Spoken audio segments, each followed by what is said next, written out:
प्रिय दर्शकगण एवं श्रोतागण, आपके अपने चैनल भक्ति सागर में आपका हार्दिक स्वागत एवं अभिनंदन है।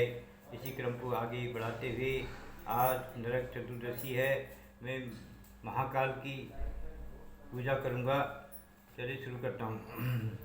ओम सौराष्ट्रे सोमनाथं च ओम श्रीशैले मल्लिकार्जुनम ओम उज्जन्यां महाकालम ओंकारमलेश्वरम् ओम परत्यां वैद्यनाथं च डाकिन्यां भीमशंकरं सेतुवन्दे तु रामेश्वरं नागेशं द्वारकावने ओम बाणस्यां तु विश्वेशं ओम त्र्यंबकेश्वर गौतमी तटे ओम हिमालये तु केदारम् ओम विष्णुवे च शिवालये एतानि ज्योतिर्लिङ्गानि ओम सायं प्रातः पठेन्नरः ओम सप्तजन्मकृतं पापम् ओम श्रवणेन विनश्यति ओम एतेषां दर्शनादेवम् ओम पातकं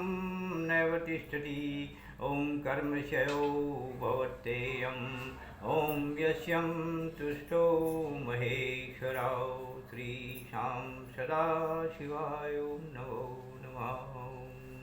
ओम नीलाञ्जलसमाभासम् ओम रविपुत्रं यमाग्रजम् ओम छायामातण्डसम्भूतं तं नमामि शनैश्वरम्।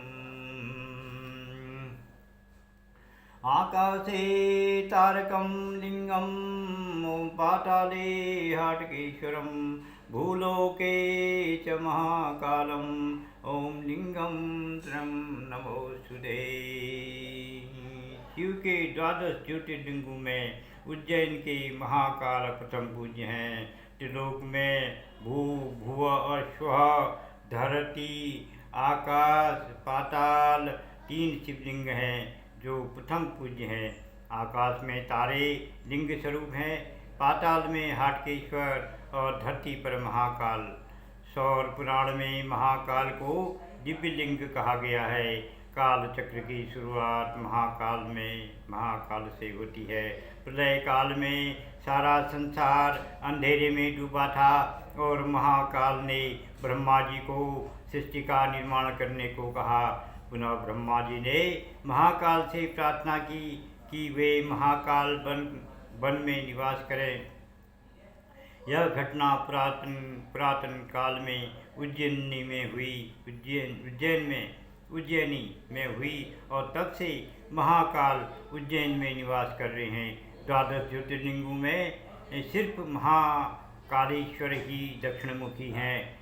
दक्षिण दिशा यमराज की मानी जाती है और यम पर महाकाल की दृष्टि उन्हें नियंत्रित करने के लिए है। महाकाल का समय पर नियंत्रण है। काल या समय के साथ मनुष्य और देवता दोनों ही नतमस्तक हैं। इस काल पर अगर किसी का शासन स्थापित है तो वह है महाकाल के रूप में शिव।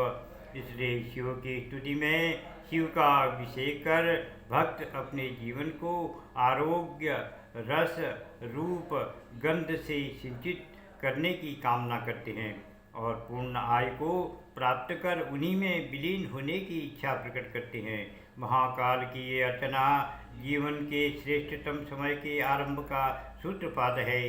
अक्सर हम भविष्य की दुविधा को लेकर चिंतित रहते हैं, पर उत्तर तो हमेशा समय के गर्भ में है। महाकाल रूप में शिव एक परिपूर्ण स्वस्थ जीवन का आशीष देते हैं और अंतकाल में शिव में विलीन होकर जन्म मरण के चक्र से मुक्त होने का आश्वासन भी देते हैं। इसी में जीवन की श्रेष्ठता है, क्योंकि भौतिक प्रगति व आध्यात्मिक उन्नति के बीच समन्वय स्थापित हो जाता है। मृत्यु को अंत और जीवन को आरंभ मान लिया गया है, पर अंत और आरंभ संयुक्त है और इसकी पुनरावृत्ति आदि काल से सृष्टि के केंद्र में स्थापित महाकाल कर रहे हैं। महाकाल रोगी जर्जर काया को अपनी करुणा के विस्तार में ले लेते हैं और पूर्ण आरोग्य तथा अकाल मृत्यु से अभय देते हैं। मृत्यु अंत नहीं है वरन एक शुरुआत है, क्योंकि समय की गति चक्रीय है। इसी सत्य को रेखांकित करने हेतु महाकाल ने चिता की राख का भस्म लेपन किया है। मृत्यु से पार ले जाते हैं महाकाल।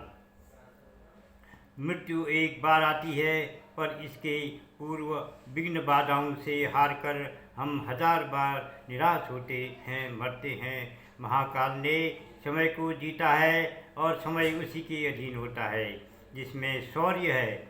महाकाल रूप में शिव शौर्य और उत्साह का पोषण करते हैं, लेकिन जहाँ शिव है वहाँ कुछ वैराग्य भाव अवश्य होगा। स्पष्ट शब्दों में कहें तो महाकाल का मार्ग कर्मयोग का मार्ग है। समय ऐसे लोगों के अधीन होता है। ओम नमो महाकालेश्वर सरकार बाबा की जय हो।